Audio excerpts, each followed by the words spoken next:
विश्रांतीनंतर आपलं स्वागत आहे। महापौल 2024 हा कार्यक्रम आपण पाहत आहात। देशाचा कौल कुणाला आणि राज्यातला कौल कुणाला जातोय त्या संदर्भातली विस्तृत चर्चा आपण करतोय। राजकीय विश्लेषक आणि राजकीय प्रवक्ते सुद्धा आपल्या सोबत आहेत। ज्या घडामोडी सातत्याने समोर येत आहेत त्या प्रत्येक घडामोडीचा अपडेट वेळोवेळी आम्ही प्रेक्षकांपुढे नेतोय। आताही देखील काही घडामोड समोर येते आहे ती देखील आपण पाहणार आहोत, कारण नवा तपशील सातत्याने बदलत आहेत। ज्या कौल येत आहेत त्या कौल मध्ये आतापर्यंत 2 कौल आपण पाहिले, त्यामध्ये भाजपा 370च्या पार जाताना दिसत आहे। एका याच्यात भाजपा 395 पर्यंत जाऊन पोहोचली आहे।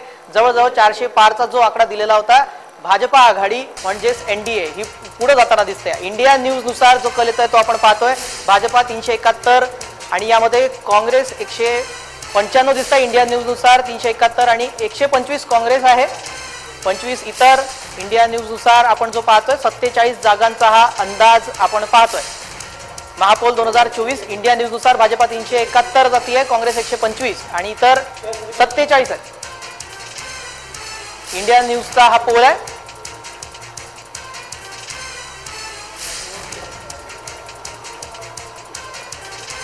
काँग्रेसला 125 जागा मिळताना दिसत आहेत।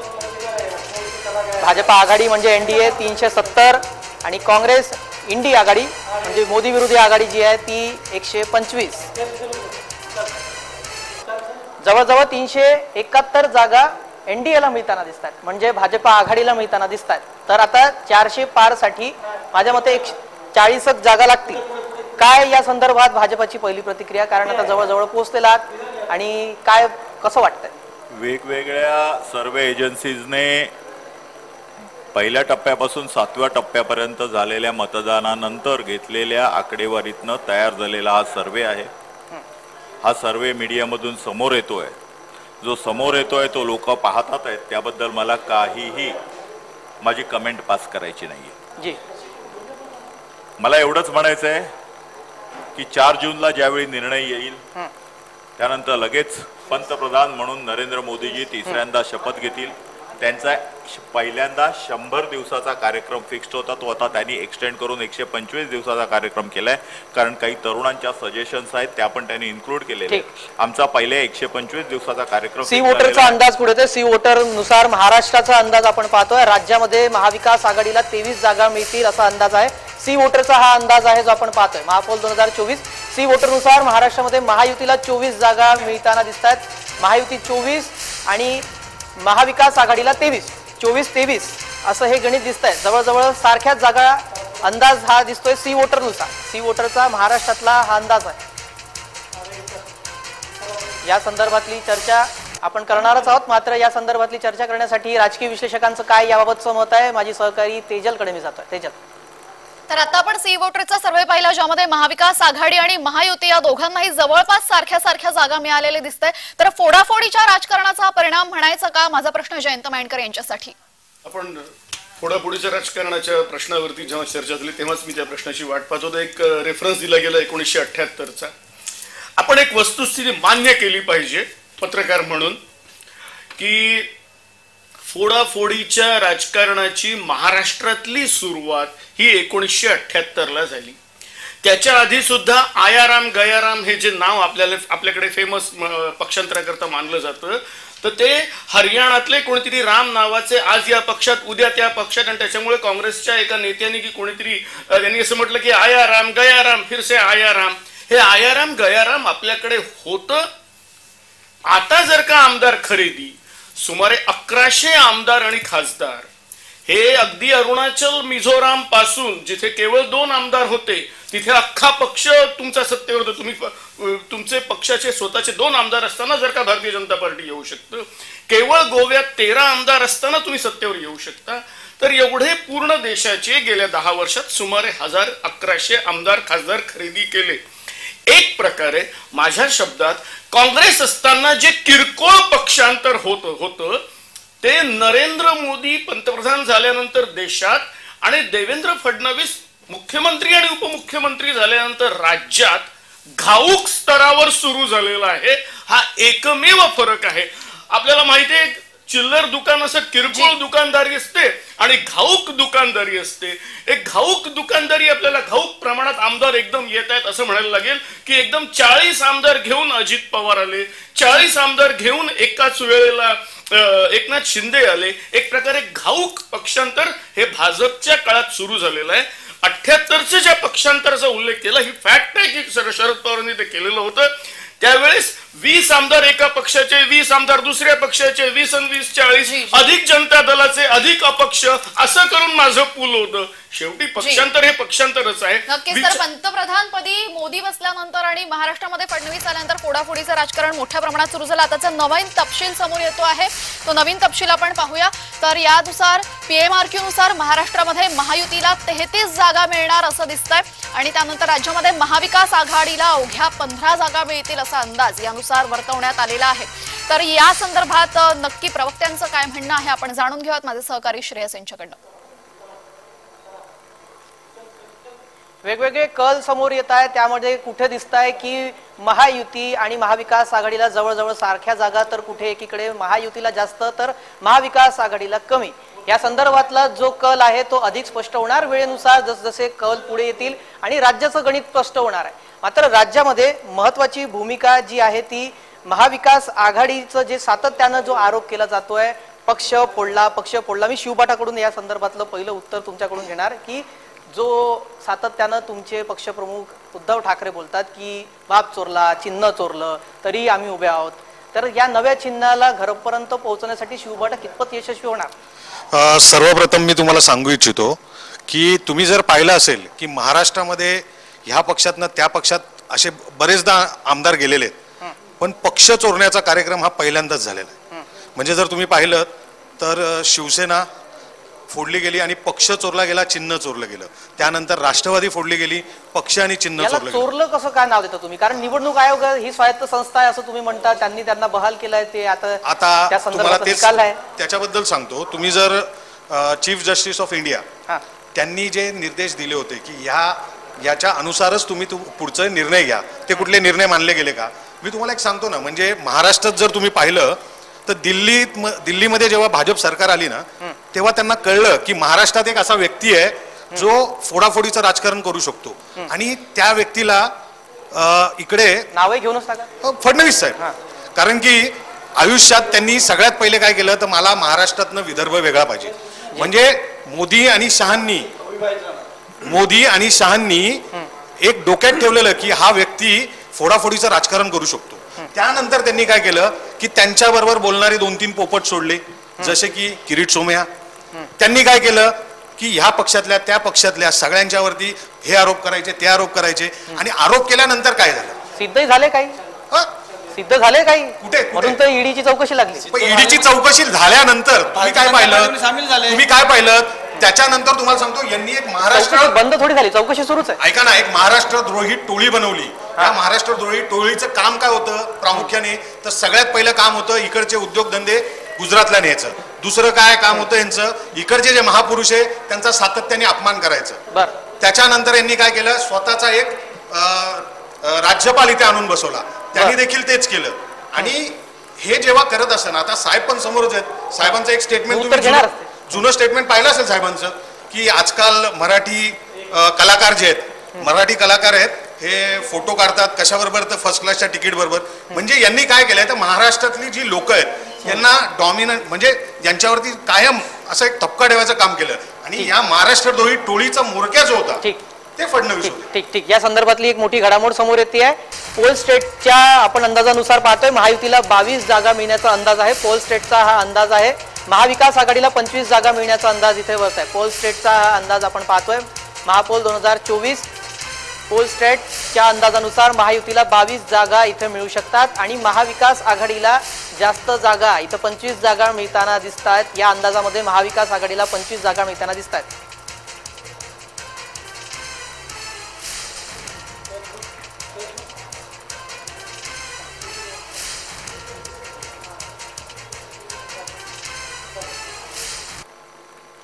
या संदर्भात राजकीय विश्लेषकांच्या सुद्धा प्रतिक्रिया घेऊयात. तेजल, तर आपण पाहिला आता पोलस्टॅटचा अंदाज काय आहे. महाविकास आघाडीला जास्त जागा मिळताना बघतोय आपण. काय अंदाज बांधलेला ते आपण पाहतोय. तर पोलस्टॅटनुसार महायुतीला 22 जागा, अवघ्या 22 जागा. इथे काहीसं उलटं गणित दिसतंय आपल्याला. महायुतीला 22 जागा आणि महाविकास आघाडीला 25 जागा मिळण्याचा अंदाज इथे वर्तवण्यात आलेला आहे. आपण या संदर्भात राजकीय विश्लेषकांना विचारूयात. मकरंदमुळे असं का? फोडाफोडीचं राजकारण यासाठी कारणीभूत आहे. कारण की बारामती सारखा मतदारसंघ ज्याच्याकडे संपूर्ण देशाचं लक्ष लागलेलं होतं, तिथे सर्वात कमी मतदान झालेलं आहे. त्यामुळे या राजकारणामुळे कुठेतरी मतदार हे संभ्रमावस्थेत आहे आणि म्हणून असे निकाल येत आहेत का? काय वाटतं आपल्याला? नाही, मला असं वाटतं की आपण दरवेळी मतदारांना जबाबदार धरतो, मतदारांना आरोपी ठरवतो, मतदानाला सक्रिय होत नाही. साधारण निवडणुकांचा जर पॅटर्न बघितला तर असं काही फार खूप कमी मतदान झालेलं आहे असं काही चित्र नाहीये. आणखीन एक हे नॅरेटिव्ह उभं केलं की मतदान होत नाहीये, नकारात्मक आहेत मतदार उदासीन आहे. तर मतदानाची जर आकडेवारी काढली तर आजचा शेवटचा टप्पा आहे, तर फार काही खूप ड्रास्टिक चेंज आहे असं काही झालेलं नाहीये. इतका कधी भारतीय मतदार उफाळून बाहेर आलाय अपवाद वगळता असंही कधी चित्र नव्हतं 1952 पासून निवडणुका सुरू झाल्यापासून. आणि म्हणूनच मी चर्चेच्या ज्यावेळी पोल यायला लागले तेव्हा असं म्हटलं होतं की पोल जसजसे येतील ते ज्या पक्षाचे समर्थक असतील त्यांना आकडा जो बरा वाटतो त्या आधारे त्या पोलचं विश्लेषण करणार आहेत. म्हणून एक्झिट पोल ते एक्झॅक्ट पोल असं आपल्याला 4 जून पर्यंत वाट बघावी लागेल. आजच्या पोलमुळे ज्या पक्षाकरता ते पोल सोयीचे आहेत तो पक्ष, त्याचे समर्थक, त्याचे कार्यकर्ते यांना आनंद वाटेल. नाही बाबा, माझाही पक्ष या स्पर्धेत 4 जून पर्यंत राहणार आहे. शेवटी असं आहे की मतदान झालेलं आहे, मतदानाचे सगळे टप्पे पूर्ण झालेले आहेत. ठिकठिकाणचा अंदाज येतोय, एखाद्या भागातला, एखाद्या प्रदेशातला, महाराष्ट्रातल्याही भौगोलिक जे आहेत दक्षिण उत्तर म्हणजे कोकण आहे, समजा मराठवाडा आहे, विदर्भ आहे, अशा प्रत्येक ठिकाणचे अंदाज आहेत आणि त्या आधारे हे आकडे येत आहेत. कुठलीही नेमकी सीट अमुकच सीट येणार किंवा अमुकच सीट पडणार असं काही चित्र आता आपल्यापर्यंत आलेलं नाही. आपण पाहिलेलं आहे की महायुतीला कमी जागा आणि महाविकास आघाडीला सर्वाधिक जागा 25 जागा मिळत आहेत. तर या संदर्भात प्रवक्त्यांची काय मतं आहेत आपण जाणून घेऊयात. माझे सहकारी श्रेयस यांच्याकडनं. Over to Shreyas. ठीक आहे, हा अंदाज जो आपण पाहिला यामध्ये महाविकास आघाडीला जास्त जागा मिळताना दिसत आहेत, 25 जागा मिळताना दिसत आहेत. त्यामुळे जे राजकारण झालं, फोडाफोडीचं राजकारण झालं, त्याचा आरोप जो विरोधकांकडून सातत्यानं महायुती आणि भाजपावर मुख्यत्व करण्यात आला त्याचा हा परिणाम झालेला आहे. आणि मतदार हे गोंधळात असल्यामुळे असं परिणाम समोर येतात असं राजकीय विश्लेषक आणि जाणकार म्हणतात. भाजपाकडून मी प्रतिक्रिया घेईल. अवधूतजी, काय सांगाल की मतदार संभ्रमात आहे म्हणून त्याचा फटका बसेल का भाजपाला? मला असं वाटतं की आपण मतदार संभ्रमात आहेत असं म्हणून मतदारांना कमी लेखून चालणार नाही. लोकशाहीमध्ये मतदार राजा असतो, त्यामुळे मतदारांनी जे काही मतदान दिलेलं आहे कोणाच्याही बाजूने असू देत ते आपण स्वीकारलं पाहिजे आणि त्याचा सन्मान राखला पाहिजे. 1990 सालापासून आजपर्यंत साधारण 34 वर्ष प्रत्येक लोकसभेच्या निवडणुकीमध्ये म्हणजे 2014ला शिवसेना, एकत्रित शिवसेना आणि भाजपा वेगवेगळी लढली, पण ती विधानसभेला लढली. म्हणून 1990 पासून 2024 पर्यंत 34 वर्ष ज्या ज्या लोकसभेच्या निवडणुका झाल्या त्या लोकसभेच्या निवडणुकीमध्ये भारतीय जनता पार्टी आणि शिवसेनाही एकत्रितपणे लढली. त्याचबरोबर कधीच त्या 1999 पर्यंत तर राष्ट्रवादी काँग्रेस अस्तित्वात नव्हती, पण त्याच्या आधी काँग्रेसमध्येच तो एक घटक पक्ष होता, एक लोक होती ती. आणि 99चा अपवाद वगळता, 99ला काँग्रेस आणि राष्ट्रवादी वेगवेगळी लढली, पण 99चा अपवाद वगळता काँग्रेस आणि राष्ट्रवादी एकत्र राहील. झालंय काय यावेळी काँग्रेस राष्ट्रवादीमध्ये फूट पडली. एक भाग इंडी आघाडी, एक भाग आमच्याकडे. शिवसेनेमध्ये फूट पडली, एक शिवसेना, इंडी आघाडी, एक आमच्याकडे. तर त्याच्यामुळे जरी फूट पडली, जरी आमदार इकडचे तिकडचे गेले, तरी मतदार नेमके कोणाबरोबर राहिले हे कोणालाच सांगता येत नाही. आणि त्याच्यामुळे झाकली मूठ 1.25 लाखाची आहे. याचं उत्तर मी घेतो. 4 तारखेला ती उघडणार आहे आणि आपल्याला खऱ्या अर्थाने कळेल शिवसेनेच्या कुठच्या गटाकडे जास्त. मी घेतो या संदर्भातली एक घडामोड सांगतो. काँग्रेस 8, शिवबाटा 9, राशद 6 जागा जिंकेल असा अंदाज आपण पाहतोय. महापोल 2024चा सी वोटर नुसारचा हा अंदाज आहे. महाराष्ट्रात महायुतीला 24 जागा मिळणार असा हा अंदाज आहे. एकूण 24 जागाचा अंदाज सी वोटर नुसार सांगतोय. राज्यात महाविकास आघाडीला 23 जागा मिळतील, 23-24 सी वोटर नुसार असा हा अंदाज आहे. भाजपाला इथं 17, शिवसेना 6, राष्ट्रवादी 1 जागा जिंकेल असा हा अंदाज आपण पाहतोय. काँग्रेस 8, शिवबाटा 9, राशद 6 जागा जिंकेल असा हा अंदाज सी वोटर नुसार आपण पाहतोय. आता राज्यातली पक्षानुसार किती जागा जिंकणार ती घडामोड सुद्धा समोर आलेली आहे. सी वोटर नुसार जो अंदाज आलेला आहे तो आपण पाहतोय. या संदर्भात अधिक प्रतिक्रिया राजकीय विश्लेषकांच्या घेऊयात. तेजल. तर आपण आता पाहूयात हे सर्व कल समोर येत आहेत. या संदर्भात राजकीय विश्लेषकांच्या नक्की काय प्रतिक्रिया आहेत. आपल्यासोबत दूरदृश्य प्रणालीद्वारे महेश साने जोडले गेले आहेत. साने सर, आपलं नक्की काय म्हणणं आहे? बरं, काही तांत्रिक कारणांमुळे त्यांच्याशी संपर्क सध्या होणं शक्य नाहीये. आपण स्टुडिओमध्ये पुन्हा एकदा स्टुडिओमध्ये आपल्यासोबत राजकीय विश्लेषक जयंत मायणकर जोडले गेलेले आहेत. जयंतजी, आपण काय सांगाल, कशी आहेत ही राजकीय गणितं?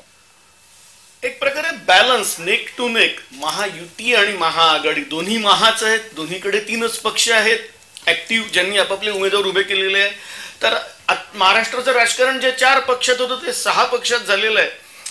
आणि जो काही कल सांगितलेला आहे, कोणी कधी 30 सांगितलेलं असेल आणि दुसऱ्याला 18 सांगितलं असेल आणि त्याच्यानंतर जवळपास 24 सांगितलेलं आहे. मला असं वाटतं 1-2चा अपवाद वगळता जवळपास हाच अंदाज राहील. याच्यामध्ये काकणभर सरस कोण राहील, तर मला तो कल महाविकास आघाडीकडे याच्याकरता वाटतो आहे. याचं कारण 3 पक्षांचे जे ग्रासरूट पर्टिक्युलरली कार्यकर्ते आहेत, जे मतदार आहेत, ते त्यांच्याकडे तिथे कायम आहेत. ते नक्की ट्रान्सफर होणारे होतील का, म्हणजे हा प्रश्न याच्याकरता महत्वाचा आहे की काँग्रेसची जी ट्रॅडिशनल मतं असतात ती म्हणजे दलित आणि मुस्लिम समाजाची, ही मतं ट्रान्सफर होतील. परंतु शिवसेनेची मुंबईतली मतं ही निश्चितपणाने काँग्रेस उमेदवाराला ट्रान्सफर होतील का, हा खरा प्रश्न आहे. किंवा अशाच प्रकारे राष्ट्रवादीच्या उमेदवाराला ट्रान्सफर होतील का, हा खरा प्रश्न आहे या तिन्ही पक्षातला. जरी अजित पवार आणि एकनाथ शिंदे यांच्या पक्षाच्या सह भारतीय जनता पार्टी असली तरी सुद्धा मूळ त्यांचा जो बेस आहे, माझ्या दृष्टीने तो केवळ भारतीय जनता पार्टीचा ओरिजिनल बेस आहे, त्याच्याचवर आहे. त्यांना बारामती, म्हणजे अजित पवार त्यांना याच्याकरता महत्वाचे ते म्हणजे तटकरे आणि बारामती, आणि एकनाथ शिंदेचं महत्व जे काही आहे ते फक्त कल्याण आणि ठाण्यापुरतं आहे. याच्या पलीकडे मला या दोन्ही पक्षाचा फारसा इम्पॅक्ट होईल असं मला वाटत नाही. पण ओव्हरऑल असं वाटतंय की महाविकास आघाडी 1-2 जागांनी का होईना सरस, तर महाविकास आघाडी 1-2 जागांनी का होत नाही, सरस ठरू शकते असा अंदाज राजकीय विश्लेषकांनी व्यक्त केलेला आहे. या संदर्भात प्रवक्त्यांची प्रतिक्रिया पाहूयात. Over to Shreyas. जी, नक्कीच आपण पाहतो मुद्दा जो निघाला तो पारंपरिक मतदारांचा मुद्दा निघाला. त्याच अनुषंगाने इथं काँग्रेस आणि राशपा आणि शिवबाटा यांचा उल्लेख झालेला आहे. तर इथे माझ्यासोबत शिवबाटाचे आणि राशपाचेही प्रवक्ता आहेत. अमोलजी, 6 जागा अंदाजानुसार मिळताना दिसतात. 10 आपण लढवल्या होत्या, 6 येताना दिसतात. पारंपरिक मतदारांनी आपल्याला कौल दिला असं आपलं काय अंदाज आहे की काय म्हणतात? राष्ट्रवादी काँग्रेस पक्ष, आदरणीय पवार साहेबांचा जो पक्ष आहे, आम्ही 10 जागा लढवलेल्या आहेत. 10 पैकी 10 जागा आम्ही जिंकणार. आजची परिस्थिती पाहता तिथले शेतकऱ्यांचे प्रश्न असतील, तिथले स्थानिक पातळीवरचे विषय असतील, आणि भारतीय जनता पार्टीने जे शिवसेना पक्ष असेल किंवा राष्ट्रवादी काँग्रेस पक्ष असेल, हे जे फोडलेलं आहे हे सर्वसामान्य नागरिकांना आवडलेलं नाही आहे. भारतातली किंवा महाराष्ट्रातल्या जनतेला ही संस्कृती आहे की काही आमदार गुजरातला न्यायचे, सुरतला न्यायचे, तिथून गुवाहाटीला न्यायचे, गोव्याला न्यायचं. ठीक आहे, हे 200 आपण निकालाच्या अंदाजावर बोलतोय. पण आता मला सांगा की ऐन जो आपल्याकडून सातत्यानं आरोप केला जातो की ऐन निवडणुकीच्या तोंडावर पक्षाचं चिन्ह तुमचं काढून घेतलं आणि नव्या चिन्हावर तुम्ही कमी वेळात पोहोचू शकलात का? कारण आता जो अंदाज दाखवतोय त्यानुसार जवळजवळ 6 जागा मिळताना दिसतात. कितपत यशस्वी झाले नवीन सोशल मीडियाच्या माध्यमातून बऱ्यापैकी लोकांसमोर पोहोचण्याचं काम केलंय. परंतु अजून देखील महाराष्ट्रातली काही तळागाळातील गावोगावी ज्या महिला असतील, काही ज्येष्ठ नागरिक असतील, त्यापर्यंत आमचं चिन्ह थोडंसं आम्हाला त्या ठिकाणी थोडा अवधी लागलेला आहे, वेळ लागलेला आहे. तरी पण पवार साहेबांचं चिन्ह काय आहे हे अनेक लोक त्या ठिकाणी पाहत होते, ऐकत होते किंवा विचारत होते की पवार साहेबांच्या पक्षाला आम्हाला निवडून द्यायचं. या चिन्हालाच अनुसरून शिवबाटाकडे, तुषारजी मी येतो आपल्याकडे, की ऐन वेळेवर मशाल चिन्ह घेऊन आपल्याला जी निवडणूक यावेळी लढावी लागली, पेटली मशाल दिसते का? कारण 21 जागांवर लढलेल्या होतात. कल जो आहे तो तेवढा समाधानकारक येताना दिसत नाहीये राशपच्या तुलनेत. मशाल हे चिन्ह आम्हाला पहिल्यांदाच मिळालेलं नाही. याच्या आधी मशाल चिन्हावरती मुंबईमध्ये आम्ही एक निवडणूक लढलो होतो आणि त्या निवडणुकीत देखील आम्ही जिंकलो. पोटनिवडणूक जिंकलो होतो आम्ही. बरोबर आहे, होतच नाही ना हो, समोर सर्वांनी मागे आपली उमेदवारीच मागे घेतली होती. नाही, पण त्याचा अर्थ काय, जिंकलो ना. आता तुम्ही जसं एक दाखवलं भाजपचं की भाजपचा एक जण जिंकलाय, तर सगळ्यांनी मागे घेतल्यावर तुम्ही तसं बोलू शकतो की नाही? बरोबर आहे. आता दुसरी गोष्ट तुम्ही जर पाहताय तर निष्ठावंत आहे ना ते अजून शिवसेनेतच आहे, आणि नाष्टावंत जे आहेत, ज्यांनी नाश्ता भरपूर खाल्लेला आहे, ज्यांना पचत नाहीये किंवा पचवण्यासाठी रात्रीचे जे जेम्स बॉन्ड निघायचे, इकडे तिकडे फिरायचे, हा नवीन जो मुद्दा आपण उपस्थित केला इथे, या निष्ठावान, गद्दार, महागद्दार, सातत्यानं हे आरोप जे आहेत ना, हे राशपाकडून न होता हे शिवबाटाकडून सातत्यानं होत असतात का? म्हणजे काही असे आमदार आहेत जे ज्या वेळेला 40 आमदार घेऊन एकनाथ शिंदे गुवाहाटीला गेले किंवा ते बाहेर गेले त्यावेळेला काही आमदार तुमच्या सोबत होते, खासदार तुमच्या सोबत होते, ते नंतर इकडे आले. ते निष्ठावान. मी काय बोलतो तुम्ही जावं ना, तुम्ही जावं, तुमचा नवीन पक्ष काढावा.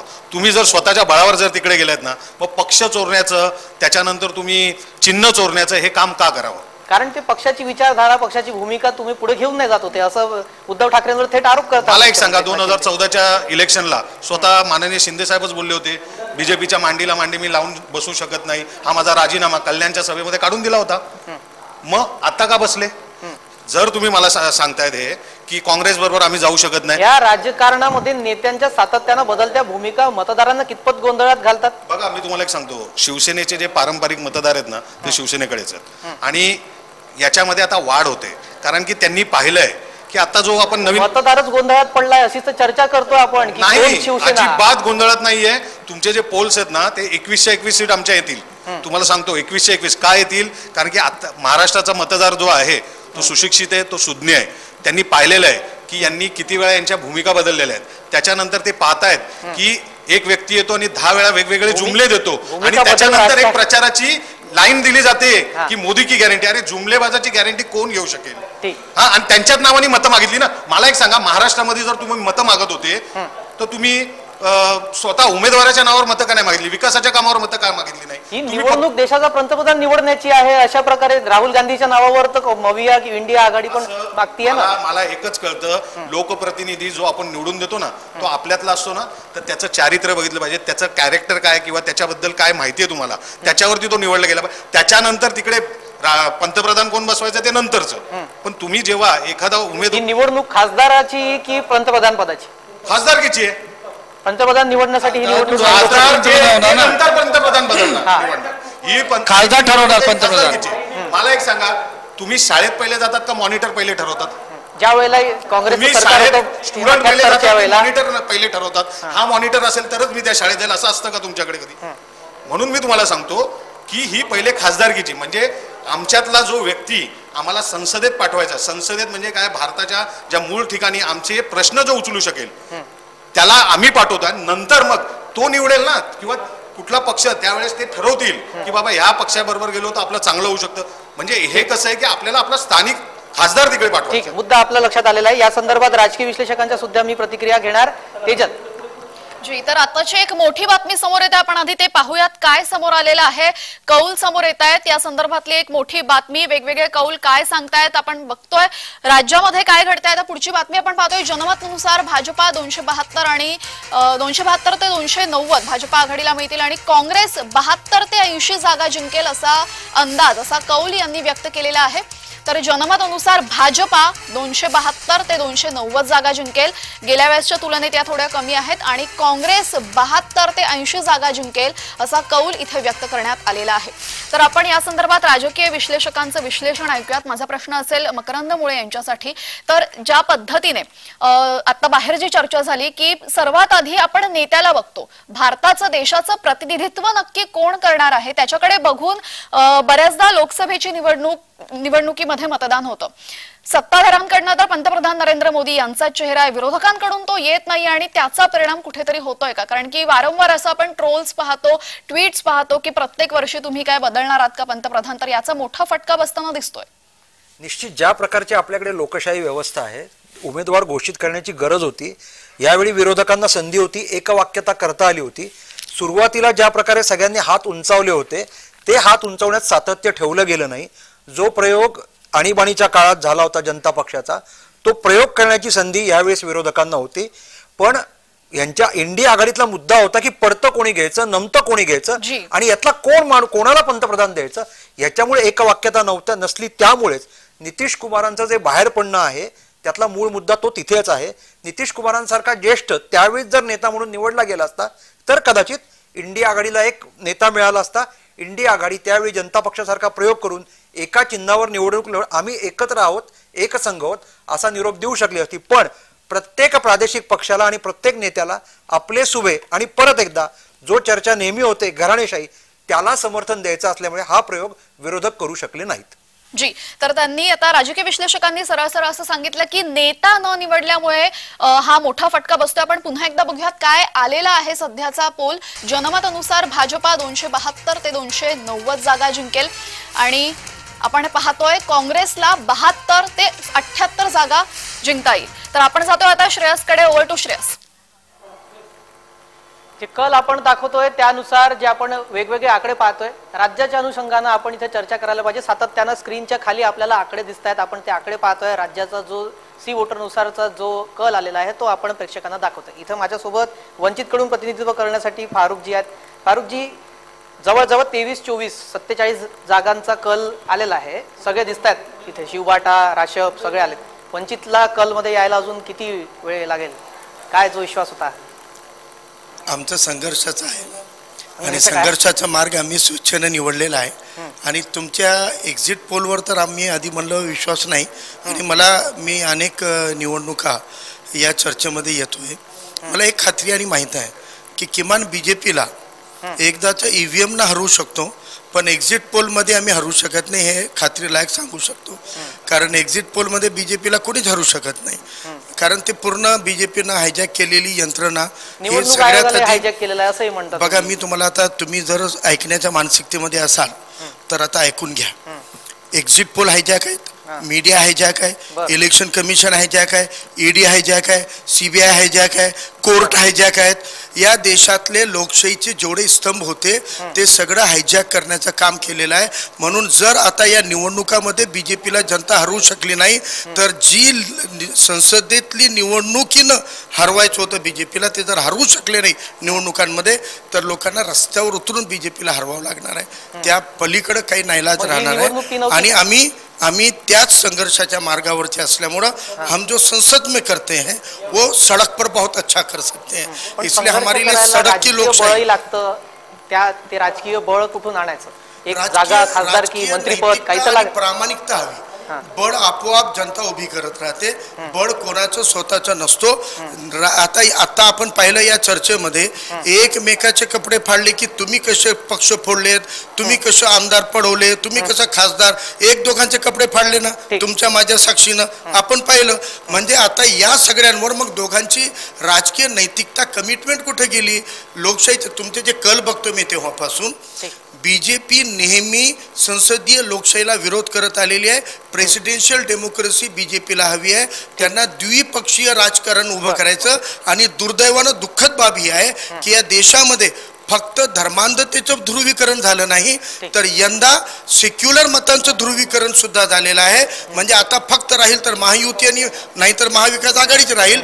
तिसऱ्याला कोणतीच जागा लोकशाहीमध्ये या दोघांनी ठेवली नाही. आणि ती लोकशाही जिवंत ठेवण्याचं काम माझ्या नेत्यानं आदरणीय बाळासाहेब आंबेडकरांच्या नेतृत्वात वंचित बहुजन आघाडीनं केलं. तिसरं पर्याय या महाराष्ट्राच्या जनतेला जर कोणी दिलं तर ते आम्ही दिलेलं आहे. त्या पर्याय मतदार निवडतात का नाही तो निकालच्या दिवशी स्पष्ट होणार. पण भाजपाकडून उत्तर घेणार अवधूतजी, काय उत्तर जे भाजपानं सगळं हायजॅक केलेलं आहे असं आरोप आहेत? शेवटी जो मनुष्य हरतो त्याला काही ना काहीतरी कारण द्यावी लागतात. हा टोटल रडीचा डाव आहे. ज्यावेळी कर्नाटकामध्ये भारतीय जनता पक्ष हरला आणि काँग्रेस जिंकली त्यावेळी EVM हायजॅक झालं नाही का? जिथे जिथे ह्या निवडणुकींमध्ये सुद्धा काँग्रेस आणि इंडिया आघाडीची जी काही आहे 10, 12, 15, 20, 100, 150 लोक निवडून येणार आहेत तिथे EVM हायजॅक होणार नाहीये का? तर हे केवळ बोलायचं आहे. परंतु माझ्या शुभेच्छा आहेत वंचितला. संघर्षाचा मार्ग त्यांनी स्वीकारलेला आहे.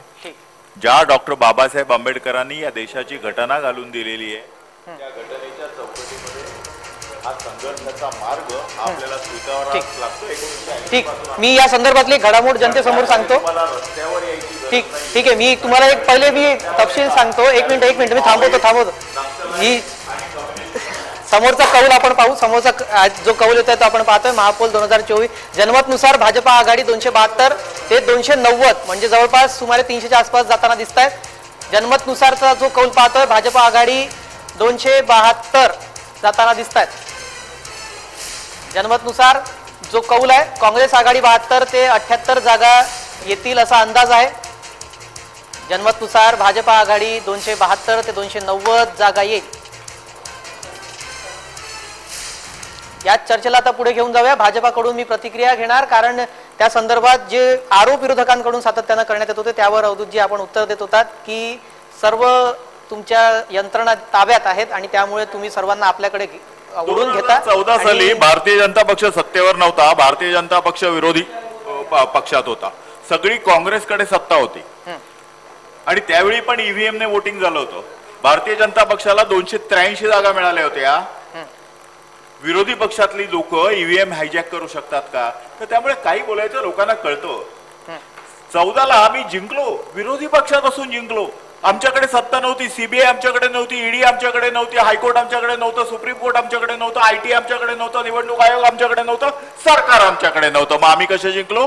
शेवटी जर लोक तुमच्या बरोबर असतील तर तुम्ही जिंकता, लोक तुमच्या बरोबर नाहीयेत म्हणून तुम्ही हरता आणि असेच हरत राहणार तुम्ही आणि विरोधी पक्षाचं काम तुम्ही नेकीने करणार. ठीक आहे, एक उत्तर घेणार. फारुखजी, पहिले आपण हात वर केला, मी या संदर्भातली आपली प्रतिक्रिया, त्यानंतर प्रत्येकाला एका मुद्द्याचं उत्तर मला देणं गरजेचं आहे की रस्त्यावर उतरल्यानंतर तुम्ही माओइस्ट होता, नक्षलवादी होता असं अवधूत वाघ म्हणाले.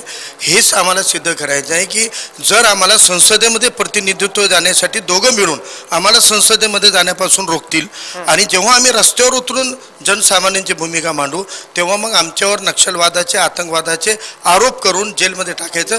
चांगलं झालं सत्ताधारी पक्षाच्या प्रवक्त्यांनी ते उघड केलं, म्हणून त्यांना रस्त्यावरच्या आंदोलनाची भीती वाटते. मग या सत्ताधाऱ्यांना आंदोलनाची भीती का वाटते? शाहीनबाग असो की रस्त्यावरचं शेतकऱ्यांचं आंदोलन असो, जेव्हा जनता रस्त्यावर उतरते तेव्हा यांचे धाबे का दणाले जातात?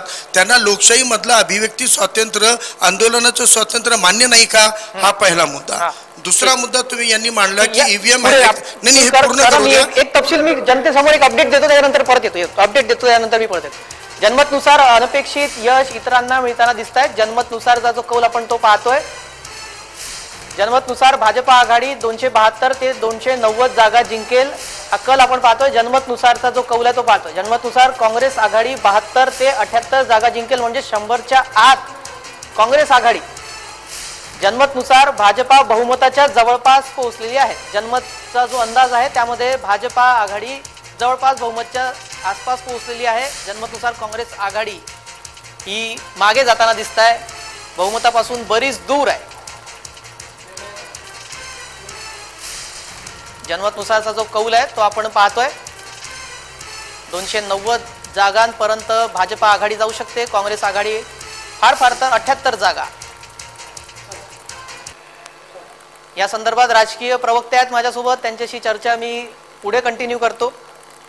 काय महाविकास आघाडीकडून आता आपण सांगाल, कारण तुमचा मुद्दा राहिला, तुमचा मुद्दा तुम्ही पूर्ण करा, त्यानंतर मग मी प्रतिक्रिया घेतो. आता हेच म्हणतायत की ईव्हीएम सांगतायत की कर्नाटकमध्ये आम्ही हरलो. सलग तुम्ही काही जिंकू मॅच फिक्सिंग मध्ये सुद्धा काही विकेट समोरच्याचे पण हरवावे लागतात. फायनली काय निकाल काढलं तुम्ही? तुम्हाला देश पातळीवर काय पाहिजे? आणि राहिला मुद्दा, समजा ईव्हीएमनं तुम्हाला कधी हरवलं तर ईव्हीएमला हरवल्यानंतर खोके नावाचं आणि इलेक्ट्रॉल बॉन्ड नावाची नवीन पद्धती विकसित केलेली आहे. म्हणजे ईव्हीएमनं हरवलेल्या उमेदवाराला सुद्धा ते जिंकलेल्या उमेदवाराला आपल्या पारड्यामध्ये आणण्यासाठी कसे खोके वापरतात, कशी ईडी वापरतात. म्हणून ईव्हीएमचं सर्रास वापर ते करू शकत नाही. माझ्या नांदेड जिल्ह्यामध्ये एका मतदारानं खिशात कुऱ्हाड आणून एक घाव 2 तुकडे ईव्हीएमचे केले. ईव्हीएम बद्दल इतकं सामान्य लोकांमधला जे रोष आहे ना ते फुकट आलेलं नाही आहे. आणि जर सलग जिंकले तर रस्त्यावर आणून ईव्हीएम फोडतील लोकांना कोणाची भीती राहणार नाहीये. इतकं ईव्हीएमचा गैरवापर झालेला आहे. तुषारजी, काय यावर आपलं काय उत्तर? कारण जो सातत्यानं रोष ईव्हीएम वर 10 वेळा काढला जातो, भाजपा म्हणते विरोधात होतो, त्यावेळेला ईव्हीएम नव्हतं का? मग काय? बघा, ईव्हीएम आहे हे फिक्स करू शकतो पण आणि करू शकत पण नाही. पण तुम्ही जर पाहिलं तर सातत्याने, जसं माझ्या मित्रांनी सांगितलं, सातत्याने ते करत नाही. काही वेळेस समोरच्याला जिंकू देतात, त्यानंतर खोके, पैसे, घोडेबाजार, ज्याला आपण हॉर्स ट्रेडिंग बोलतो, ते करून ते उमेदवार विकत घेतले जातात. आणि तुम्ही पाहिलं असेल की आज त्यांच्याकडे जे 350 जे उभे केलेले आहेत त्यातले जवळपास 100 लोक यांनी दुसऱ्या पक्षातून विकत घेतलेले. दुसरी गोष्ट, हे बोलतात की आम्ही इलेक्शन कमिशन, आम्ही त्यांच्याकडे आम्ही काही ते स्वायत्त संस्था आहे. आज तुम्ही मला सांगा, तुम्ही महाराष्ट्रात एक नारा बघितला असेल, तुमच्या बाजूने निकाल लागतो त्यावेळेला सुप्रीम कोर्ट आहे, निवडणूक आयोग आहे, असा भाजपचा आरोप आहे. नाही, असं काही नाही. मला एक सांगा, या इलेक्शनना यांनी एक टॅगलाईन चालवली की नाही की जिसने राम को लाया है उनको हम लाएंगे. आता मला सांगा, इलेक्शन कमिशन काय बोलतो? कुठल्याही जाती धर्माचं, कुठल्या देवाचं हे करायचं. आमच्या वेळेस तुम्ही जय भवानी आमच्या गाण्यात होतं ते बाहेर काढायला लावलं की नाही? हा, मग मला सांगा, जिसने राम को लाया, यांनी आणलं रामाला? अरे सुप्रीम कोर्टाचा निर्णय होता तो, हे रामाला आणणार का? हा, जेव्हा राम मंदिर पडलं तेव्हा शेपूट घालून बसलेले सगळे. आमच्या साहेबांनी सांगितलं, आमचे साहेब बोलले माझ्या शिवसैनिकांनी जर तोडलं तर त्याचा मला अभिमान आहे. आणि स्वतः गेले का नाही? उद्घाटनाला का नाही केलं? कोण उद्घाटनाला? बघा, आमच्या इथे बघा, तिथे जाणंच गरजेचं नाही. जेव्हा मंदिर बनलं नव्हतं, आमच्या साहेबांनी मागच्या वेळेस काय आमचा नारा होता? पहिले मंदिर फिर सरकार. हे बोलणारा फक्त बाळासाहेबांचा वाघाचा छावा फक्त उद्धव साहेबच होते. पहिले मंदिर फिर सरकार ही घोषणा यांनी दिली. आज आम्ही गेलो ना, काळ्या राम मंदिरात गेलो. कसं असतं, जिथे बसायला पाठ नाही ना तिथे आम्ही जात नाही. यांनी आम्हाला काय सांगितलं, म्हणजे सगळ्यांना पहिले बोलवायचं. ज्या बाळासाहेबांनी त्या मंदिरासाठी एवढा आपल्या अंगावर घेतलं, तुम्ही जर त्याच्या पुत्राला जर असं करायचं, आज मला सांगा ना, हे काय दरवेळेस बोलतात? निमंत्रण होतं, त्यांनी स्वीकारलं नाही, नंतर पोस्टाने मातोश्रीच्या जाहिरातीवर पाठवलं, ते जय महाराष्ट्राने दाखवलं सुद्धा, तो ऍड्रेस दाखवला, त्या ऍड्रेसवर मातोश्रीच्या पाठवण्यात आलेला आहे. त्यांनी निमंत्रण सुद्धा स्वीकारलं नाही. हो, कधी पाठवलं ते? त्यांना जे निमंत्रण पाठवलं होतं बघा, तुम्ही म्हणाल तर ते रेकॉर्ड आम्ही काढून प्रेक्षकांपुढे दाखवतो. चर्चेचा हाच रेकॉर्ड दाखवा ना, की यांनी मुलुंडमध्ये बॅनर लावले होते की जिसने राम को लाया उनको हम लेंगे. हे दाखवा बरं, तुम्ही दाखवू शकता का? आज मला सांगा ना, गेल्या 10 वर्षात मोदींनी स्वतः कधी पत्रकार परिषद घेतली का? महाविकास आघाडीचे फतवे निघतात, मग त्याबद्दल काय? कुठले? जे पुण्यातल्या मशिदीमधून फतवे निघाले, तुम्ही प्रूव्ह करा. तुम्ही ते प्रूव्ह करा आणि दाखवा. तो व्हिडिओ आहे आमच्याकडे, तो लावला जाणार. 100% दाखवा. तुमची मागणी असेल तर तो व्हिडिओ 100% दाखवा. मी तुम्हाला काय सांगतोय, तुम्ही तो 100% दाखवा. त्याच्यानंतर तुम्ही हे पण दाखवा, मुलुंडमध्ये यांनी प्रत्येक ठिकाणी रामाचे बॅनर लावले आणि त्याच्यावरती दाखवलं. मग त्यांच्यावर गुन्हा दाखल व्हायला नको का? मग इलेक्शन कमिशन यांनी विकत घेतलेला नाहीये का? बरं, ठीक आहे. निवडणूक आयोगाकडून व्हीव्हीएम कडून मुद्दा आता राम मंदिराकडे गेला, तर भाजपाची प्रतिक्रिया त्यावर घ्यावं लागेल. राम मंदिराच्या मुद्द्यावरून तुम्ही मतं मागतायत, फुकट रामदर्शन करू असं अमित शहा म्हणतायत. काय धार्मिक मुद्द्यावर तुम्ही ह्या सगळ्या राजकारण? गेल्या 500 वर्षाच्या हिंदू समाजाच्या आक्रोशानंतर आणि दीर्घ लढ्यानंतर सर्व सनदशीर आणि कायदेशीर मार्गातून आणि सुप्रीम कोर्टाच्या निर्णयानुसार राम मंदिर उभं राहिलं आहे. आणि ते राम मंदिर एका प्रायव्हेट ट्रस्टने उभं केलं आहे. सरकारचा त्याच्याशी काही संबंध नाही. मग ते कसं आम्हाला आमंत्रण पाठवणार? जी निमंत्रणं पाठवली, ऐकून घ्या ना सर, जी निमंत्रणं पाठवली ती संपूर्णपणे त्या ट्रस्टच्या जे अध्यक्ष असतील, सेक्रेटरी असतील त्यांनी पाठवली आहे. भारतीय जनता पक्षाने काही पाठवली नाही. त्या समारंभाला सर्व जाती धर्माचे, किंबहुना ज्याने राम मंदिराच्या निर्माणाच्या विरोधात जो अन्सारी होता, त्या अन्सारीने शेवटपर्यंत सुप्रीम कोर्टाची केस लढली. ते स्वतः अन्सारी सुद्धा सुप्रीम कोर्टाच्या निर्णयाचा सन्मान करण्यासाठी त्या पूजनाला आले होते, तिकडे हजर होते. या भारतातील सर्व लोक तिथे हजर होते आणि तिथे हा कुठच्याही प्रकारे राजकीय समारंभ नव्हता. देशाचे पंतप्रधान म्हणून, राज्यपाल म्हणून, सर मी बोलत असताना सर मी तुम्हाला नाही बोलायला थांबवतो का? तुम्हाला अजूजी बोला. तिकडचे उत्तर प्रदेशचे मुख्यमंत्री म्हणून, उत्तर प्रदेशच्या राज्यपाल म्हणून आणि पंतप्रधान म्हणून जर 3 लोक आले तर ते आपल्या पदाने आले. बाकी तिकडे भारतीय जनता पक्षाचा एकही माणूस नव्हता. किंबहुना राष्ट्रपती का नव्हत्या? जरा ऐका ना. एवढंच नव्हे तर गृहमंत्री अमित शहा सुद्धा त्या समारंभाला गेले नाही. तुम्ही मला सांगा की किती तिकडे जी लोक होती त्यातली भारतीय जनता पक्षाची होती, ती सगळी रामभक्त होती. मी उद्धवजी तिकडे आले नाही आले, का नाही आले याच्यामध्ये पडणारच नाही. रामभक्त होते, जे नाही आले ते रामभक्त नाहीत. हे पण नाही. आम्हाला सर्टिफिकेट द्यायचं नाही. हृदयात राम आणि प्रत्येक हाताला काम, हे आमच्या साहेबांनी आम्हाला शिकवलेलं आहे. यांनी आम्हाला हिंदुत्वाचं सर्टिफिकेट देऊ नये. हिंदू जमलेल्या माझ्या तमाम हिंदू बंधूनो बंद झालं. आता अनाथ स्पर्धा घेतात आहेत. का भूमिका बदलली? आता हे नाव पण नाही घेत. आता ह्यांनी सांगावं ना, हिंदुत्व सोडलं असा जो आरोप केला जातो त्यावर मला सांगा, आम्ही काय सुन्नत केली का? आम्ही काय दुसरं काय केलंय का? नाही, पण जो शिवाजी पार्क वरून उद्धव ठाकरेंची गर्जना ऐकायला मिळत होती, जेव्हा भारतावर येतं ना, तुम्ही ऐकलंय का? जेव्हा भारतावर येतं तेव्हा प्रत्येक जात, हिंदू, मुस्लिम, शीख, ईसाई, आम्ही सगळ्यांना एकत्र. आता यांची जी वाटचाल चालू आहे ही हुकुमशाहीकडे चालू आहे आणि हुकुमशाही आम्हाला नको आहे. आम्ही 150 वर्ष इंग्रजांविरुद्ध लढलोय. बर तो 67 ला जन्म झाला, इंग्रजांविरुद्ध लढले. अरे बापरे, नशीब मुघलांविरुद्ध लढले. बरं हा राजकीय ज्यांनी 150 वर्ष राज्य केलं त्यांच्याशी लढलेत आणि आज आम्हाला यांच्या एक उमेदवार काय बोलतात 2014ला आम्हाला मिळालं स्वातंत्र्य. कधी मोदी आल्यावरती. काल मोदी काय बोलून गेले की गांधीजींना याच्या आधी कोण ओळखत नव्हते.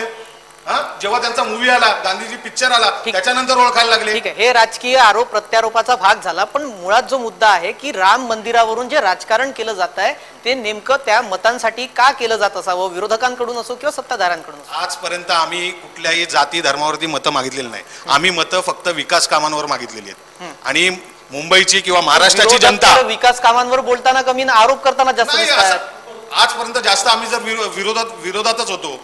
विरोधकाचं काम काय की जो सत्तेत आहे त्याला प्रश्न विचारणं किंवा त्याचं जर काय चुकीचं चालू आहे तर त्याला प्रश्न विचारून त्याचं निवारण जनतेसमोर सगळं आणणं, तेच काम आहे ना विरोधकाचं. अमोलजी यांना प्रतिक्रिया द्यायची तुमच्याकडे. मोदी साहेबांनी गेल्या 10 वर्षामध्ये देशामध्ये विकासाची काय कामं केली ही लोकसभेच्या निवडणूक मी सांगणं अपेक्षित होतं. त्यांनी जे सांगितलेलं नाहीये. लोकसभेमध्ये विरोधी पक्षाचा जो कोणी खासदार त्यांच्या विरोधात आवाज उठवेल त्या ठिकाणी आपल्या मतदारसंघातले प्रतिनिधी करत असताना तिथले तिथे प्रश्न मांडत असतील त्यांना निलंबित करण्याचं काम हे मोदी सरकारच्या काळामध्ये झालेलं आहे. 142 143 खासदार एका वेळेला निलंबित केलेले. हे देशाच्या इतिहासाने पहिल्यांदा अशी घटना घडलेली आहे. 142 143 खासदार निलंबित करतात. खासदारांचा आवाज दाबताय. राऊत साहेबांचं काय केलं? राज्यसभा या सर्व घडामोडी महाराष्ट्रानं पाहिल्या, राज्यानं पाहिल्या, देशानं पाहिल्या. ठीक आहे, तुम्ही बोलून देत त्यावर आता उत्तर घेऊ आपण. मोदी सरकारची जी वाटचाल चालू आहे ही पुतीनच्या दिशेने वाटचाल चालू आहे. त्या ठिकाणच्या विरोधकांना नामोहरण करणं, त्यांच्यावरती वेगवेगळ्या यंत्रणांचा गैरवापर करून आरोप करायचे, संसदेमध्ये कोणी बोलला तर त्याचा आवाज दाबायचा, त्याचं चित्रकार दाखवायचं नाही, अशा अनेक प्रकार नाना प्रकारे भारतीय जनता पार्टीने विरोधकांचा आवाज दाबण्याचं काम केलेलं आहे. आपण बोललात की 2014 ईव्हीएम मशीन कुठे हॅक केली नव्हती. तुम्ही जर पाहिलं असेल सुषमा स्वराज विरोधी पक्ष नेते होते, अरुण जेटली राज्यसभेने विरोधी पक्ष नेते होते.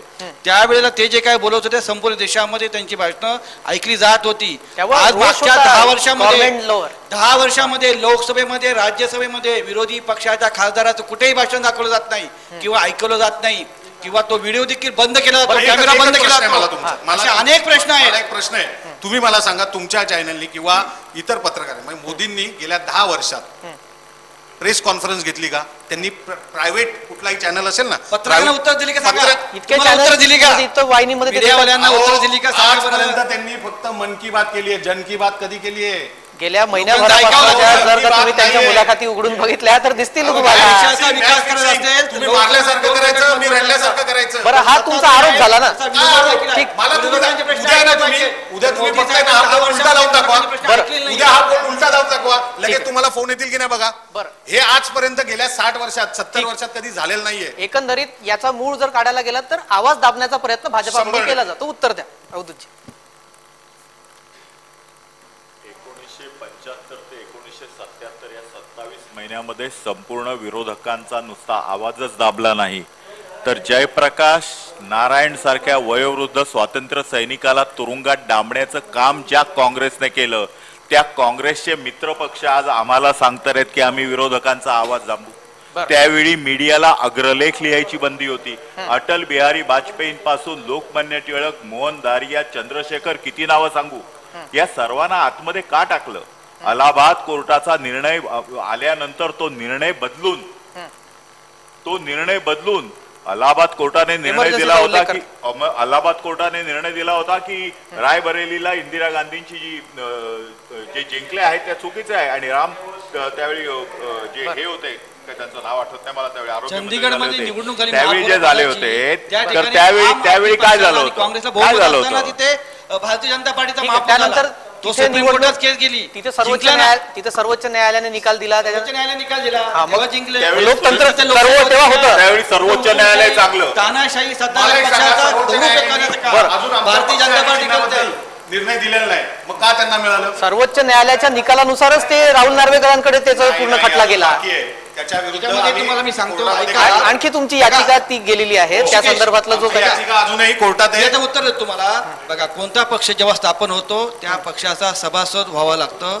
तो सभासद कार्यकर्ता पक्षाच्या जोरावरती, कार्यकर्त्याच्या जोरावरती पक्ष वाढत असतो. आमदार आणि खासदार पहिला होत नाही, पहिला कार्यकर्त्यावर पक्ष जन्माला येतो आणि मग कार्यकर्त्यामधून खासदार, आमदार, नगरसेवक झाले जातात. परंतु आज हा नवीन पायंडा पाडलाय. विधानसभेमध्ये जो निर्णय दिला ना का ज्या पक्षाचे आमदार जास्त त्या पक्ष त्यांच्याकडे राहणार, हे चुकीचं आहे. लक्षात ठेवा, मूळ पक्ष वेगळा असतो तर मूळ पक्षाचा ढाचा वेगळा असतो. मूळ पक्षाची राज्यघटना देखील वेगळी असते. म्हणजे जेव्हा तुम्ही मेंबर होता 50 रुपये 5 रुपये फी घेऊन, क्रियाशील आणि नॉर्मल सभासद, त्याच्यावरती पक्ष उभा राहतो. आम्ही इतके ॲफिडेव्हिट देऊन सुद्धा आम्हाला तिथं न्याय मिळालेला नाहीये. 300-350 जे उभे केलेत ना यांनी, त्यातले जवळपास आहे ना 150 इकडनं तिकडनं चौथ्यांदा घेतलेले आहेत. सांगतायत, मुद्दा संपलाय. अहो, चौथ्यांदा सांगतायत. अहो, उद्या आहे ना ते बोलतील बीजेपी आमची आहे. मग काय कराल तुम्ही चिंता उद्या ते सांगतील. भारतीय जनता पक्षाने काय करावं हे तुमच्याकडनं मला शिकायची गरज नाहीये. बरं, ठीक आहे. हा जो राजकीय मुद्दा जो चालत राहणार आहे, या संदर्भातल्या या प्रतिक्रिया अधिक तीव्र होताना दिसतीलच. मात्र या संदर्भातल्या काही वेगवेगळ्या ज्या घडामोडी ज्या येत आहेत, वेगवेगळे कल येत आहेत, त्यासाठी मी माझ्या सहकारी तेजलकडे जाणार. तेजल, तर आरोप प्रत्यारोप तर आपण पाहिलेच. यामध्ये एक महत्वाचा मुद्दा उपस्थित झालेला आहे तो राम मंदिराचा. खरं तर गेल्या 10 वर्षांमध्ये फक्त राम मंदिरच नाही, अनेक गोष्टी मोदी सरकारकडनं करण्यात आलेल्या आहेत ज्या जाहीरनाम्यामध्ये लिहिलेल्या होत्या. जसं कलम 370 म्हणा, ट्रिपल तलाक म्हणा, या सर्व गोष्टी सुद्धा त्यांनी केलेल्या आहेत. आणि त्याच्या विरोधात आता न्यायपत्र काँग्रेसने काढलेलं आहे. काँग्रेसने असं म्हटलेलं आहे की आम्ही जातनिहाय जनगणना करणार. हा एक मोठा मुद्दा काँग्रेसच्या न्यायपत्रामध्ये होता. मोठ्या प्रमाणात आम्ही नोकऱ्या देणार. तर या सगळ्या न्यायपत्र आणि संकल्पपत्र या दोन्ही संदर्भात नक्की कोण कोणावर जड पडणार आहे या संदर्भातला आपण कल दोन्ही विश्लेषकांकडून जाणून घेऊयात. सर्वात पहिले उत्तर देतील मकरंद मुळे सर. नाही, मुळात असं आहे की आता निवडणूक संपलेली आहे आणि अजूनही म्हणजे प्रवक्त्यांच्या जागी बरोबर आहेत, पण ज्या प्रकारची चर्चा चाललेली आहे, आपण आता एक्झिट पोल आणि हळूहळू एक्झॅक्ट पोल पर्यंत प्रवास करणार आहोत. दोन्ही पक्षांनी म्हणजे भारतीय जनता पार्टी आणि त्या आघाडी आणि काँग्रेस आणि आघाडीने आपापले निवडणुकीतले मुद्दे लोकांसमोर ठेवले आहेत, मतदारांना काही आश्वासन दिलेले आहेत. त्या सगळ्याचं नेमकं चित्र काय असेल 4 जूनला आता सिद्ध होणार आहे. आता जो तुम्ही मुद्दा म्हणलात रामाचा प्रभाव आहे का, तर या निवडणुकीत राम हा अंडरकरंट 100% आहे. भारतीय जनता पार्टीने तो कसा वापरला, कशा पद्धतीने वापरला, हा शेवटी प्रचाराच्या स्ट्रॅटेजीचा भाग आहे आणि त्याप्रमाणे त्यांनी तो. आणि मुळातच एक लक्षात घेतलं पाहिजे, एकमेव राजकीय पक्ष आहे की रामाच्या आंदोलनापासून सातत्याने त्यांनी ठेवलेलं आहे, कधी त्याच्यापासून दूर या मुद्द्यापासून गेलेलं नाही. या मुद्द्यावर रथयात्रा निघाली होती, पालमपूरला भारतीय जनता पार्टीने ठराव केला होता, तिथपासून आजपर्यंत म्हणजे मंदिर होईपर्यंत भारतीय जनता पार्टी त्या ह्याच्यावर आहे. आणि दुसरं केवळ भारतीय जनता पार्टीच्या अजेंड्यावर काशी मथुरा आहे का नाही हा मुद्दा नाहीये, पण भारतीय जनता पार्टीने ह्या कुठल्याही मुद्द्यांपासून फारकत कधीच घेतलेली नाहीये. आपल्याला काय करायचं यावेळी भारतीय जनता पार्टीचं चित्र स्पष्ट आहे. त्याच्यात 1 आणि 2 असं काही केलेलं नाहीये. एक राजकीय पक्ष म्हणून आपल्याला वाटचाल कशी करायची या बाबतीत ते स्पष्ट आहेत. प्रत्येक निवडणुकीत स्पष्टता राहिलेली आहे आणि निवडणूक पंतप्रधान स्वतः अंगावर घेतात आणि ते सगळे मुद्दे मांडतात. त्यामुळे मतदारांपर्यंत जाताना आपला जाहीरनामा किती प्रभावीपणे मांडायचा, कुठल्या राज्यात कुठल्या लोकसभेत कुठला मुद्दा चालेल याचं पूर्ण भान या प्रचाराच्या दरम्यान ठेवलं गेलं आणि त्या प्रकारे प्रचाराचं नियोजन झालेलं आहे. हाच मुद्दा विरोधकांनाही लागू होतो. तेच त्यांनी जर केलं असतं तर कदाचित यश त्यांच्या पदरातही पडू शकलं असतं. परत मी नेहमी चर्चेच्या सुरुवातीपासून सांगतोय की आपण आज कलांवर चर्चा करतोय, 4 जूनला नेमक्या मतांवर चर्चा करणार आहोत. जी माइंड कर आपलं उत्तर. हे बघा, मला या बाबतीत थोडं ठीक आहे, आपण थोडंसं आपला जरा प्रश्न पुन्हा एकदा सांगाल का जरा. जी, यावेळेस नक्की कोण कोणावर भारी पडणार, कारण की पंतप्रधान नरेंद्र मोदी यांनी जे मुद्दे त्यांच्या आधीच्या प्रचार पत्रिकेत होते ते सगळे पूर्ण केले आणि अगदी त्याच्या विरोधात न्यायपत्रिका काँग्रेसने काढली. आम्ही जातनिहाय जनगणना करणार, मोठ्या अधिकाऱ्यांमध्ये ओबीसी किंवा SC ST मधले लोक नसतात, हे सगळे मुद्दे त्यांनी उचलून धरले. तर नक्की काय घडेल, ज्या पद्धतीने प्रचार पत्रिका बनली होती त्या पद्धतीचा फायदा नक्की कुणाला होईल, काय घडेल.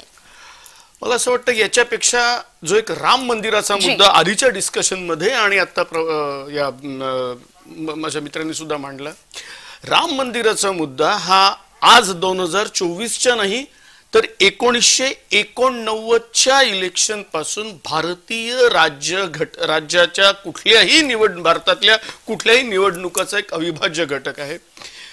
आता एक असं विधान केलं गेलं की फक्त भारतीय जनता पार्टीने राम मंदिराचा मुद्दा उचलून धरलेला आहे.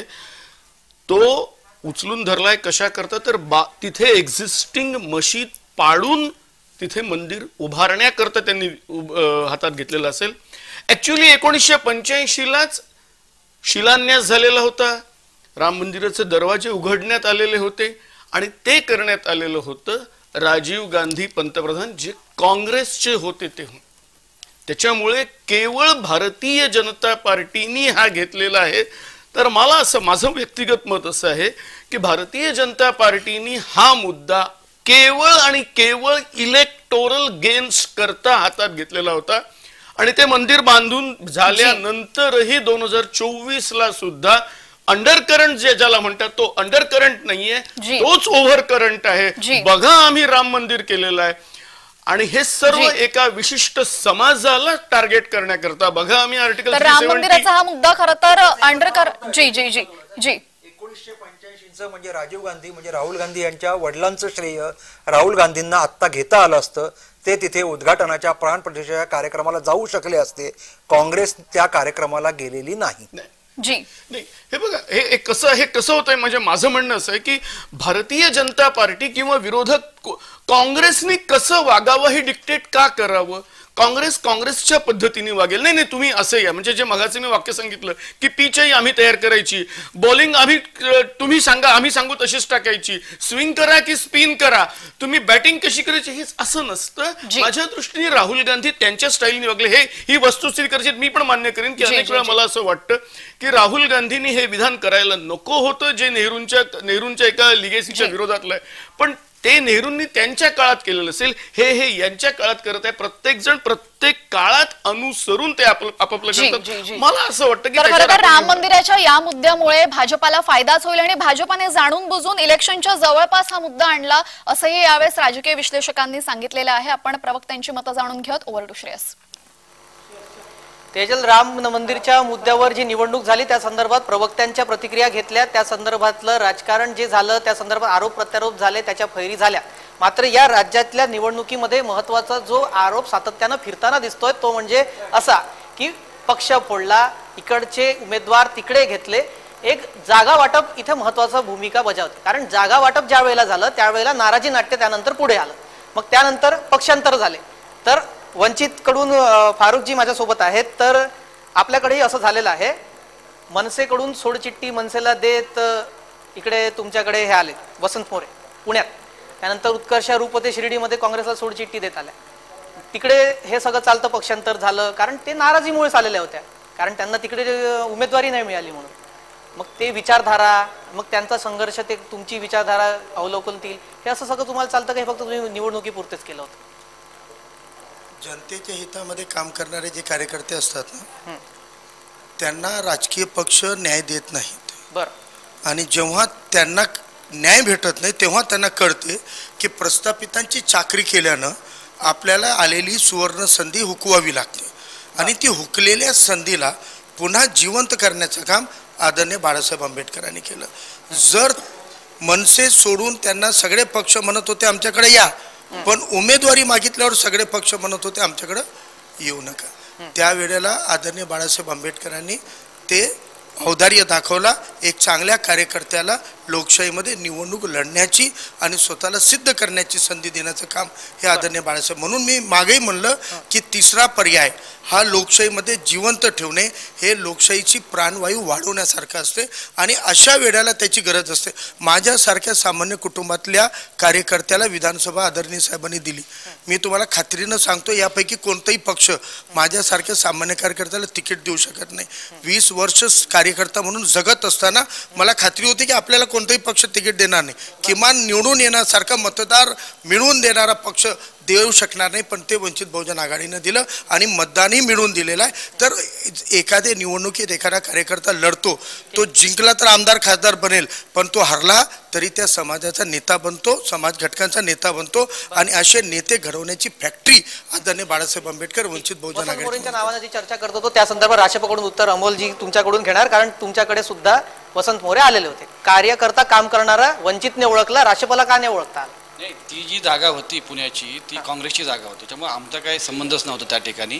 आमच्या जागा मर्यादित होत्या, त्या ठिकाणी आमचे तगडे उमेदवार होते, आमची अनेक दिवसापासून त्या ठिकाणी आमचं काम देखील चालू होतं. त्यामुळे तुम्ही जे म्हणताय त्याच्यामध्ये काही तथ्य नाही आहे. आणि असं आम्ही कोणाला चांगला कोणत्याही पक्षाचा कार्यकर्ता असेल आणि जर त्याला इच्छा असेल राष्ट्रवादी काँग्रेस पक्षामध्ये आदरणीय पवारसाहेबांचे विचार त्यांना पडत असतील तर त्यांनी यावं, त्यांचं स्वागत आहे, आम्ही नेहमीच घेऊ त्यांना. ठीक. इथेच आता दुसरा मुद्दा उपस्थित होता तो सांगलीच्या जागेचा आहे की सांगलीच्या जागेमध्ये सुद्धा नाराजी नाट्य मोठ्या प्रमाणात पाहायला मिळालं, इतकं की बंड झालंच शेवटी तिथे.